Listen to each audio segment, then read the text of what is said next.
Live from New York. It's the show that had someone come into their office, close the door, and give me a wild Eagles prediction. Oh, I saw. It was Cab. I'm not saying who it Cab's was. out of his mind. Oh, Cab. I'm not saying who it was. Cab is trying to sell somebody on this. Have He tried me last night. He was waiting outside of the building for when I left. He walked me to my car. Yeah. He walked me to my car talking about how the Eagles are going to beat the Chiefs. But he's doing it so Pound the Chiefs. clandestine. He doesn't Is want me something to wrong? hear. He's like, close the door. He's like, here's what I think about the Eagles. I'm like, are we just talking sports, Cab? What's going on here? He thinks it's going to be a rout. Yes. He was like, he's acting all right, like he has some why like is this business gonna be close? proposition. Guys, it's like, look, I got with- in on with some respect zinc to in this Cab, country. I'm like, what are you talking Who I about? love and does a great job producing the show. I don't know that his takes should open our show in the future. I'm just like, That's why he's I don't closing think the the door. Audience, The fact that he made it so quiet the made it tape. really interesting. We start with the attitude around the Chiefs. Mike Jones of The Athletic. Who? Right? Lamar did it to him. Lamar got excited. I think it's the same Mike Jones, unless it's a third Mike Jones. No, it is. I know, Mike. Yeah. Chiefs have officially taken over as football's evil empire. They replaced the Patriots, who, under the direction of Belichick and Brady, dominated the NFL for the better part of 2 decades. There is a mind-bending aspect to the speed at which some fans have turned on the Chiefs. Just a few short years ago, the Chiefs were viewed as the perfect antidote to decades of Patriots fatigue. That wasn't me. Brew, are you surprised Kansas City has supposedly become the villains of the NFL? I am surprised because they started out playing a style that no football fan could dislike.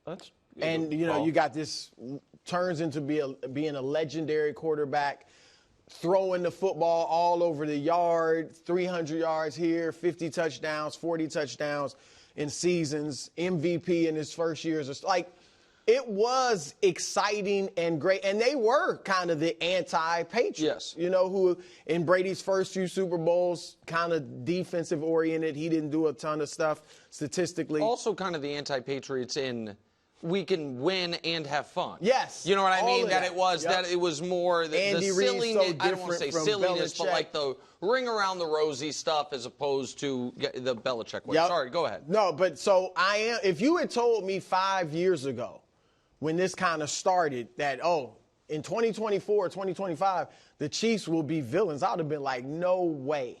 All right. But I know why. I know why definitively. Oh. All right. It's not their dominance. We've seen dominant teams before. The MJ Jordan Bulls were beloved, and they were dominant. The Shaq Kobe Lakers, beloved. All right, the Cowboys of the 90s, I know they had their controversies and things, but Michael Irvin and Troy Aikman, Emmitt Smith, Dion coming in, they were beloved, I thought. I don't think they were quite as beloved as the two basketball ones, but they weren't. They weren't hated. I mean, they had their off-the-field things going on, and that might have taken away from them. Yeah. But to me, and the article says it, all right? Here's what the article said. But somewhere between the second and third Super Bowl campaign, the feelings directed at Kansas City started to switch from fascination and fondness to fatigue and loathing. The distaste for the Chiefs has only increased this season. What happened between them winning their second Super Bowl and them winning their third? You think it's just because they're not scoring a bunch of points? I think it's the way Mahomes was one of the most exciting quarterbacks we've ever seen. He threw 41 touchdowns, won his second MVP, 5,200 yards, the second Super Bowl. Yeah. The third Super Bowl, all of a sudden, Mahomes has his worst professional season ever, and their defense is what leads them. And now, all of a sudden, oh, wow, what happened? Now everybody's not as into the Chiefs. Sports is still entertainment. It's still entertainment. Floyd Mayweather never lost a fight. But Muhammad Ali, who lost 5, and Sugar Ray Leonard, who lost 3, are, I would say, more beloved than Floyd Mayweather, because Floyd's last 10 years were boring. He won, but it was boring. These dudes always provided excitement. And that, to me, is what it boils down to. I could not disagree more. That's totally what I think it is. So I would buy that more if the team that everyone was rooting for this year didn't play the exact same style in Buffalo. Buffalo, we talked but to everybody Buffalo, was rooting for him maybe against the Chiefs, but not I mean, Baltimore. I bet you nationally more people wanted Baltimore, which is exciting. Buffalo. I mean, but Baltimore last year people were rooting for against the Chiefs. Baltimore last year was not high flying. And so I understand that changed. I actually think it's a far bigger societal statement and a far bigger indictment than what you're just saying. If they went back to scoring a bunch of points, people would love them again. People will never love this team again the way they did initially. Now, they will still, I think right now they are the most beloved team in the sport and the most hated team in the sport. I think they would win both of those polls. But I want to talk about the other dynasties, then I want to get to Kansas City. Because Steph's Warriors were en route to being a dynasty and en route to being beloved, and then people hated them because they felt they added Kevin Durant. That's a whole different situation. I'm just going to go through kind of the last 30 years, the teams that were either dynasty or dynasty adjacent, were they beloved or not, and what happened to them. Steph's Warriors, we know what happened. They added Kevin Durant. People thought it was unfair. The Heatles, they thought the formation was unfair. Right. You know what I mean? That it was like rigging it in a different way. Shaq Kobe's Lakers, pretty captivating and mesmerizing. And yes, people might have at the end been rooting for the underdog to beat them the Kings or whatever, but they were never hated. Because you never had a reason to hate them, right? You could have. Shaq going to L.A., leaving Orlando, leaving Penny Hardaway. I mean, you could have. Yeah, but they didn't win immediately from there. Like, it's not like that he went there and immediately did it. They were a few years. The Yankees, I don't think were universally beloved, but you understood why. People have a natural kind of, there's the big city bias and the fact people are like, man, baseball's unfair. It's unweighted. The Yankees can buy all the stars. There's no salary cap. And then you have the Patriots, which I know you don't care about this at all, Wilds, but the general public, some do, that they, in the midst of their dynasty, had two totally separate, years apart, not alleged cheating scandals. The league said, you broke the rules, we're taking draft picks. Yeah. You then add to it the kind of softer stuff of the rumors of, man, our headsets go out in Gillette and those things which were validated by the other stuff. And then the fact that Bill seemingly wanted to embrace that, you know what I mean, the evil empire thing, and it made sense. MJ's Bulls, simply universally beloved. So why wouldn't the Chiefs fall into the MJ's Bulls category? And the answer is, I believe, because of what has happened to society and discourse as a whole, as far as social media absolutely polluting the way we see things and the way a lot of people perceive reality. They play so many standalone games, and because of the style, they're all close. And people, we have never as a society been more susceptible and prone to believing in conspiracies. That is a social media / post-COVID thing. And the Chiefs have become the fixes in team. It's rigged.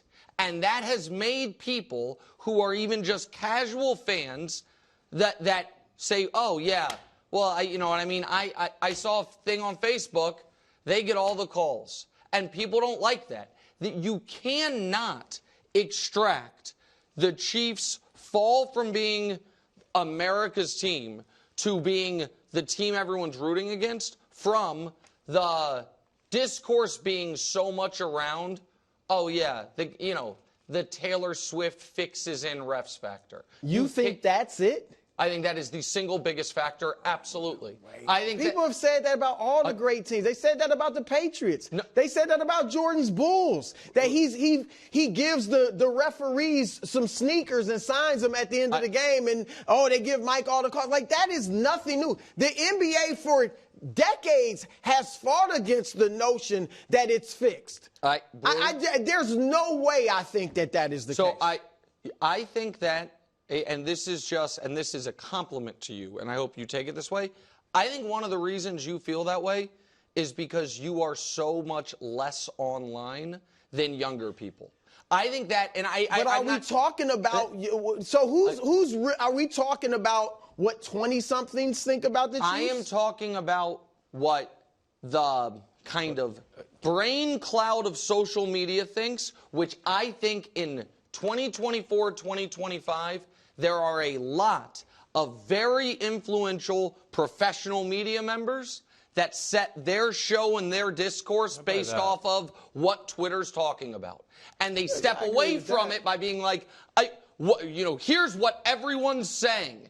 And it becomes a self-fulfilling prophecy. But how often on shows do they talk about, are the Chiefs really getting a favorable whistle? I mean, I don't think that's a huge discourse. Last week it was, even on this show, with the Texans. Was it huge? I mean, you bring up I mean, it was, again, I'm not going to patty cake around it. The Sunday morning of the games, it was the thrust of Adam Schefter's Twitter account. And then the Monday after the games, it was the thrust of McAfee's show. Those are big microphones. Those are big megaphones. And I'm not throwing stones.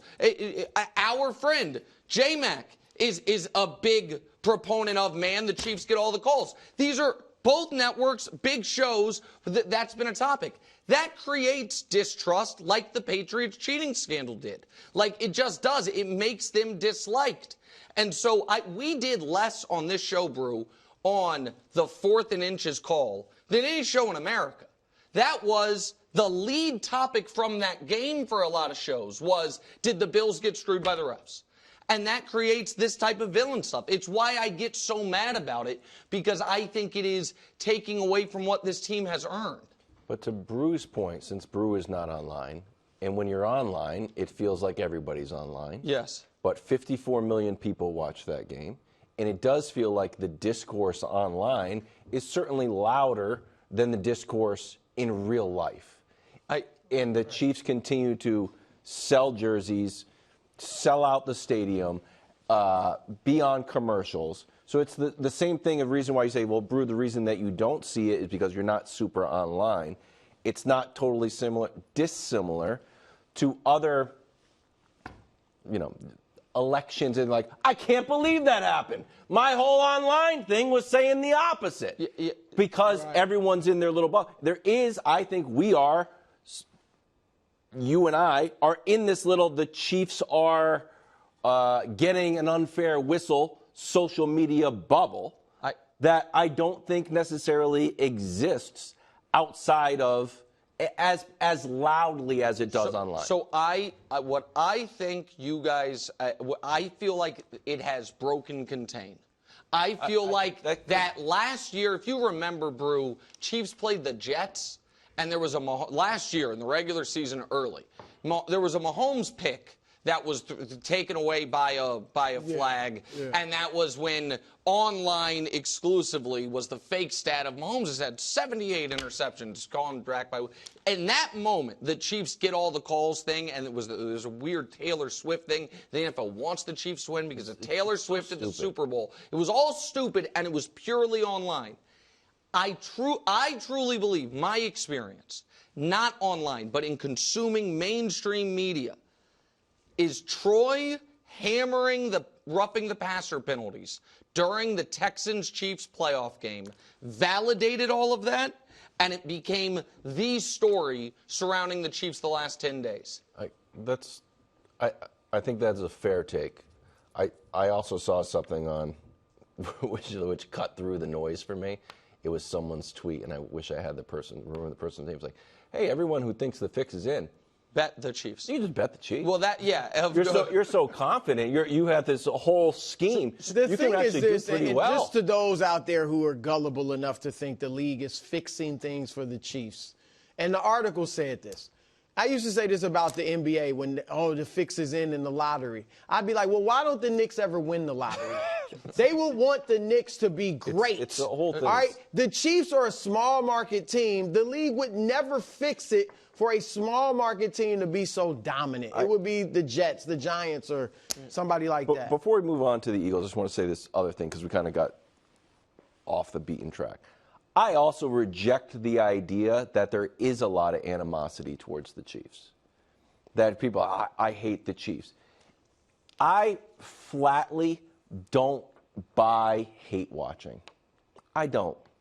If you love a team, you watch them. Oh, I want to see them beat. Sure, that's part of it.